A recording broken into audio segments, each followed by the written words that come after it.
What's going on, guys? It is MurderInc here, back with another Champion Spotlight video. Today we're going to be talking about the brand new Orc defense-based legendary and also the current fragment champion, Iron Brago. So let's go ahead and take a look.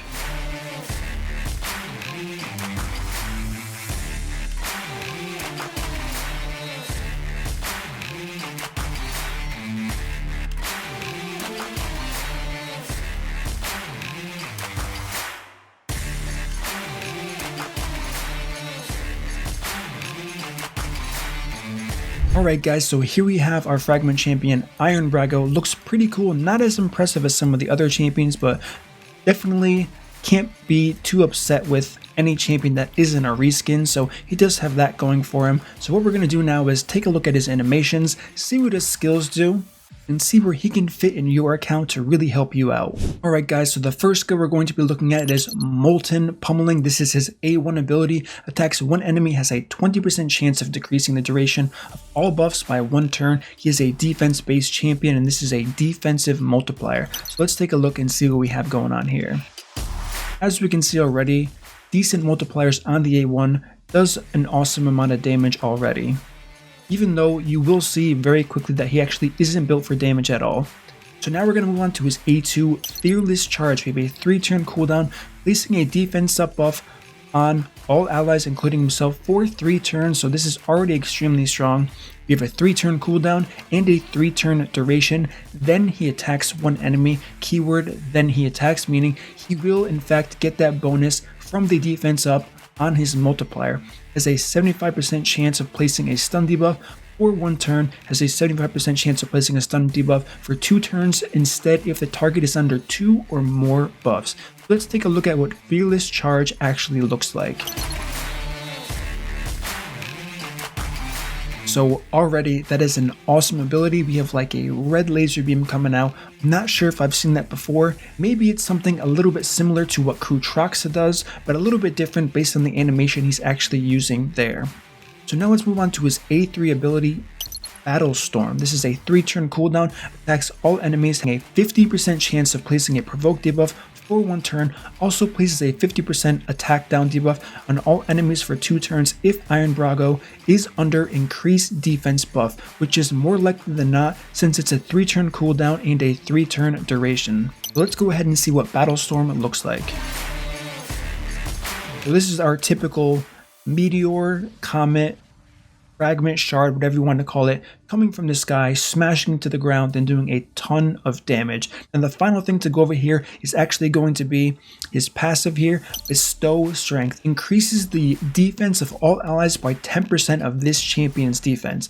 Now, this is really strong in itself, but there are some important things you need to know about this before going forward and making any decisions. Bestow Strength scales off of an aura if it is in a battle. So Iron Brago himself does have an aura, but something that's all battles, something like an Alton who has an aura, increased defense, will scale with Bestow Strength. However, any altering buff that is applied to Brago will not interact with this passive at all. It's going to start as soon as the match starts, and it's going to stay the same throughout the battle even if he does die.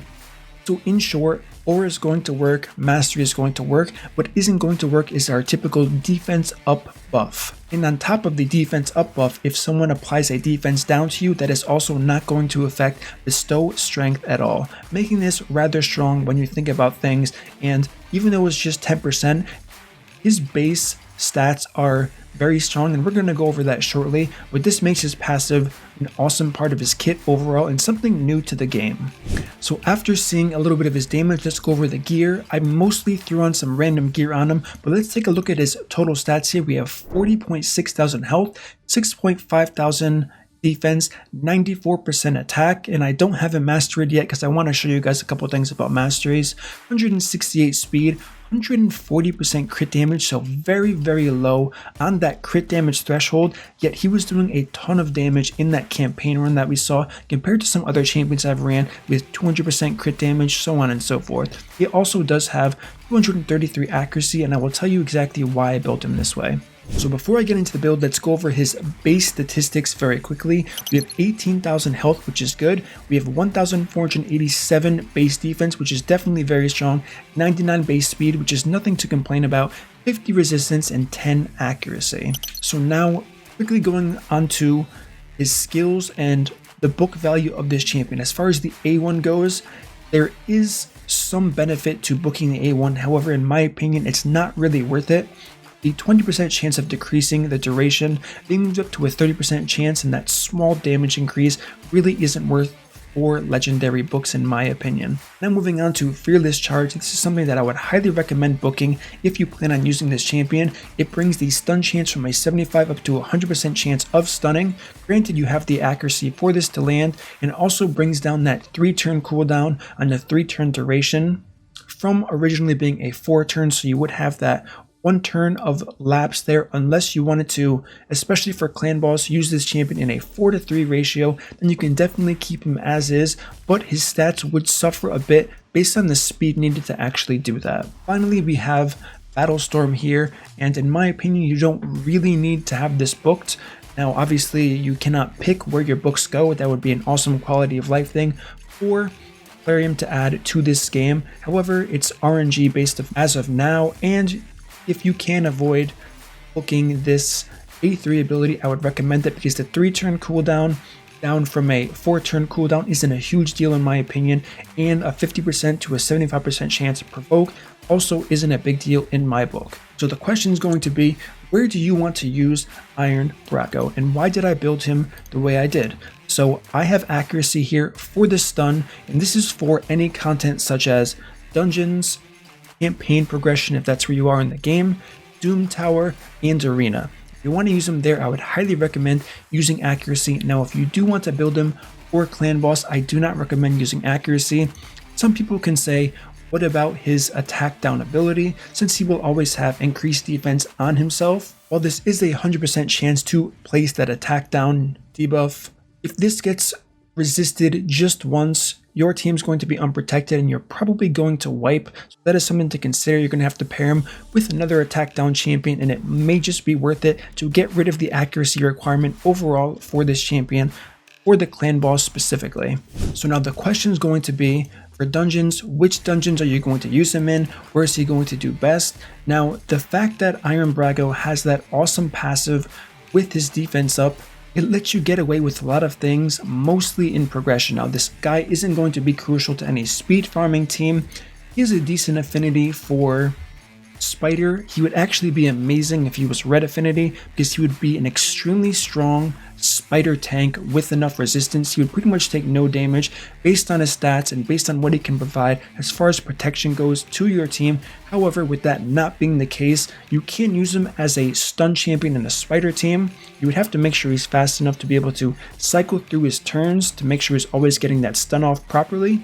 However, outside of that, the fact that he isn't weak affinity, he won't be taking threat unless you kind of gear him around his health being a certain way, making sure you have no other weak affinity champions. It's going to be a bit difficult, so he's probably not going to be that affinity tank you were looking for. One place he is going to shine though is in the early stages of the spider.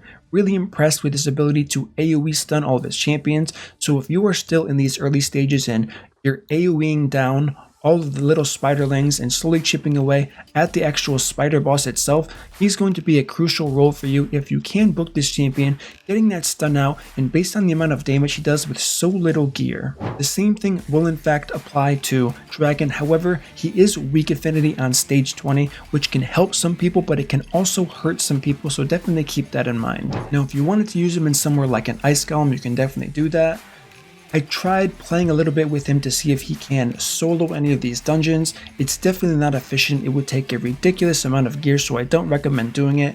But once again, there's really not much to show Iron Brago in these dungeons because it's kind of self-explanatory on what he can do based on his kit. So just in case you were curious on what he can actually provide for you in a dungeon scenario here, we can see he does a decent bit of damage without having a ton of actual damage built onto him. He's kind of just using the stun to his advantage. He's using the increased defense. He's kind of using his passive just to make the team tankier. But outside of that, his multipliers, they're not crazy, but the fact that he has such high defense, it scales so well with crit rate, and crit rate is definitely something where you want at least 100% chance when you're looking at this guy. As we can see, he quite easily one-shot himself with that reflect damage. There's nothing you can really do with that as far as defense goes, but I would definitely recommend 100% crit rate here, even though I'm not currently running it. Based on the gear I threw on him, once again, we have no masteries here, so he would actually end up at 99% crit rate, which some people might be okay with. Being honest with you, you always want 100% crit rate unless you're fighting some type of affinity where you can in fact get away with 15% less crit rate when you are strong affinity fighting whatever dungeon you're currently in.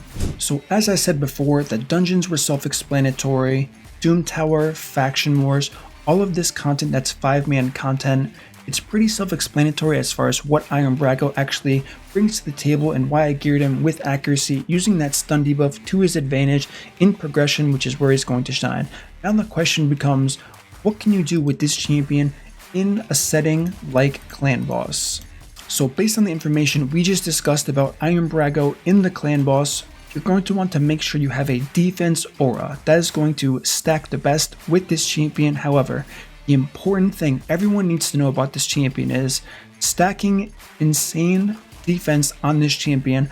Boosting the defense of your other champions isn't going to be enough by itself to really let you maximize your potential in the Clan Boss. If you have someone with 7,000 defense but he has 30,000 health, he's going to get one shot very quickly in the Clan Boss. While they may take a very little amount of damage, it's going to ramp up to a point where the diminished return of having that much defense isn't going to be worth it, and he's going to die a lot earlier than he actually should. So unless you're adding shields to a champion like that, there's really no benefit in stacking that much defense on other champions besides Iron Brago. So this is going to lead to the question, what type of champions are going to synergize the best with Iron Brago?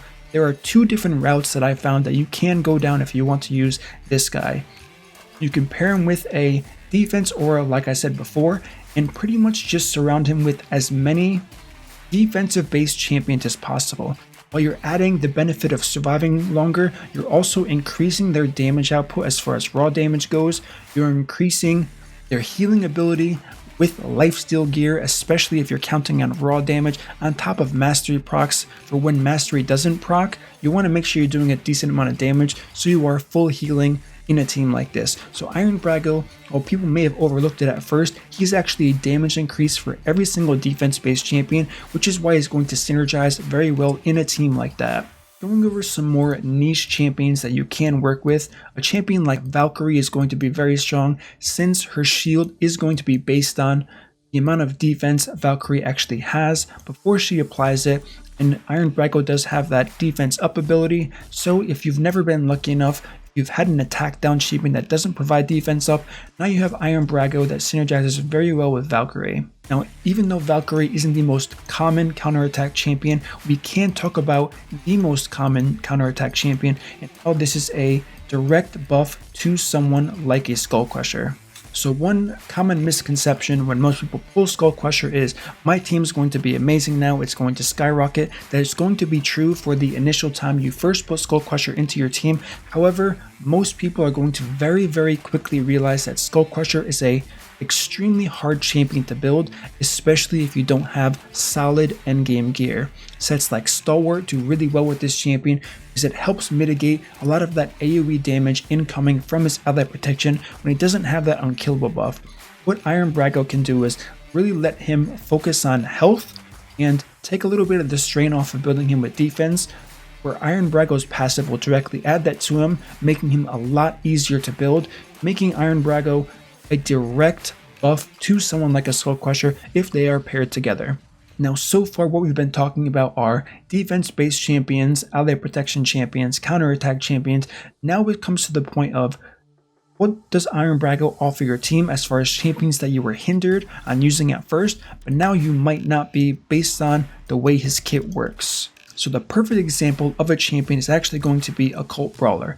Everyone knows Occult Brawler has extremely low base defense. We're talking 826, and some champions are even in the 700s. What Iron Brago does is it lets you build Occult Brawler as tanky as possible. Now you have this additional cushion of defense added to, once again, an HP based champion, which is a very good synergy to have for sure. And it's going to let your team to survive longer. Now, one thing I would definitely recommend, I did briefly touch on this before, make sure you're increasing the health of all of your champions as well as the defense, not just saying, I'm happy with the defense increase from the passive Iron Brago alone, and I'm kind of going to settle for that and not do any other changes. Definitely take some stress off of building defense, really focus on HP, and I think this is a point that a lot of people, I guess, overlook or underestimate on how strong health actually is when you're fighting the clan boss. Now, the one part that can be a conflict to that is who is going to take the stun. The more health you have, the more damage the clan boss is actually going to do to your team. Really quickly, if you're not sure about this, I'm just going to start this battle with our 3 champions here so you can kind of take a look at the tooltip and what I actually mean by what the stun does. So let's take a look, and I believe the stun is... okay. Crushing Force attacks one enemy, places a stun debuff for 1 turn. This debuff cannot be resisted. Damage inflicted is proportional to enemy max HP. So this is a kind of the first NPC we see in the game that we're fighting that has an enemy max HP ability as a boss instead of something like fighting champions in the Doom Tower who also have this skill. So if you stack a ton of health, he's actually going to do more damage to you than less damage to you, which is also why the stun priority system heavily weighs on how much health the champion has. If it has a lot of health, if it's a killable target, the clan boss is going to opt to aim at that champion because it's attracted to that high health ability because he is going to be dealing more damage. This is where someone like Iron Brago can kind of get your team in trouble with. If you're stacking crazy health on champions, you're actually going to lose champions a lot quicker from the stun, and your champions are going to be extremely healthy with the AoEs. So everything here is going to be a balance. So keep that in mind with whatever team you end up using Iron Brago in for the clan boss. Alright guys, so the next thing we're going to talk about are the masteries, and this is where things can get a little bit tricky. So since we have 100% stun rate, you have to consider where he's going to be used best. As we already saw, his damage is very strong with the amount of base defense this guy actually has. So as far as clan boss, let's just start there. We're going to go down the War Master tree as always for all champions with this type. And then what I would recommend is going down something like this for a rather typical clan boss build for anyone. Now, where it gets tricky is if you want to use this guy for progression, you have to determine what's going to be best suited for you and for your team. If you have the ability and you really want to make the focus on Iron Brago being a damage soaker for your team, what you can do is you can build a tree similar to what I'm going to show you here using this talent Bulwark. He is going to protect your team from a lot of incoming damage, but you have to make sure he has enough health and enough HP and enough defense to actually survive all of this incoming damage, which definitely can be very taxing on some early game accounts. Now, if you're going to do this, you might have to kind of take a step back from building 100% crit rate, even though it's highly recommended. If taking the Bulwark talent and something like Selfless Defender, where it reduces the amount of damage in each round, if you want to take a tree like this, definitely consider what you're doing and making sure you're properly gearing the champion to be able to actually survive this. Now, what you can do, since Iron Brago is so strong and so tanky, you can actually elect to not bring a revived champion to your runs if you have Iron Brago built this way. However, this also depends on how well you can build the rest of your 4 champions. You cannot build all 4 of them Blast Cannon and say, my Iron Brago is going to do fine, he's going to take all of the damage, I don't have to worry about anything. All this champion is going to do is he's going to make it a lot easier for your champions that usually just fall over when they're targeted to not fall over, to make sure most of the damage is going to Iron Brago. He does have that provoke that we talked about. He has that AoE stun, so he has a lot of things going for him to protect your team to the best of his abilities. Now, if you're going to go down this route, you're probably going to want something like accuracy as well, and the ability to extend the duration of buffs. So as far as a typical build, this is probably something that I would aim for. Gear progression, making him as tanky as possible, not really caring too much about his damage output, making sure he can do the best to his ability to actually protect your team. Now, if your gear's much better, you're a bit more comfortable, you don't feel like you have to take Bulwark, that's very good. And what you can do instead is you can keep the support tree, but get rid of the defense tree, and you can actually build something along the lines that provides a bit more damage output for your team to make sure you're getting through the content much quicker. Now this is where you can decide to either run something like War Master here, or you can go ahead and capitalize on the amount of raw damage this guy's actually doing and give him something like Helm Smasher here. You can go down this tree and use this for progression as well. He will do a ton of wave clear damage while protecting your team a decent amount and provide that CC that you could need to progress. Alright guys, that is going to conclude my Iron Brago Champion Spotlight video for today. Let me know what you guys think. Where are you going to use him to your success? Did you learn anything new from this video? Something you might have overlooked? I know there was kind of a lot to this champion. He is definitely very unique. When thinking about him, there are definitely Doom Tower bosses like the Magma Dragon where you can capitalize on his provoke ability, and overall later stage progression in the Doom Tower as well. Iron Brago can definitely be an asset to you there. But give me your feedback. What do you think of this fragment champion? Is he strong? Is he weak compared to past fragment champions? I'm kind of looking for your feel here, since I'm not in a position where I can really rate champions based on each other. Because of where I'm at in the game, I've pretty much done everything. So I want to know what you guys think of this fragment champion. Are you happy with him? Are you underwhelmed by him? Give me your honest feedback. Now the only place I didn't really talk about this champion is the arena. The arena is something that I feel like Plarium is still trying to figure out what the deal is with the arena. It's pretty much a mess right now. The current state of gold for silver, it's so easy that a champion like this can be used to success in the arena, whether you're making a defense, go second team, trying to make sure they survive. However, the competition is just so low. You can build him however you want to build him for dungeons and actually just throw him into an arena team and look at any synergy that I talked about with the clan boss and defense-based champions, increasing the damage, and you can add all of that information together, apply that to the arena, and he's going to be successful for you because of how disappointing the current state of arena is at the moment. So as always guys, if you enjoy this content, don't forget to smash that like button, subscribe, turn on the notification bell, and I will see you all in my next upload.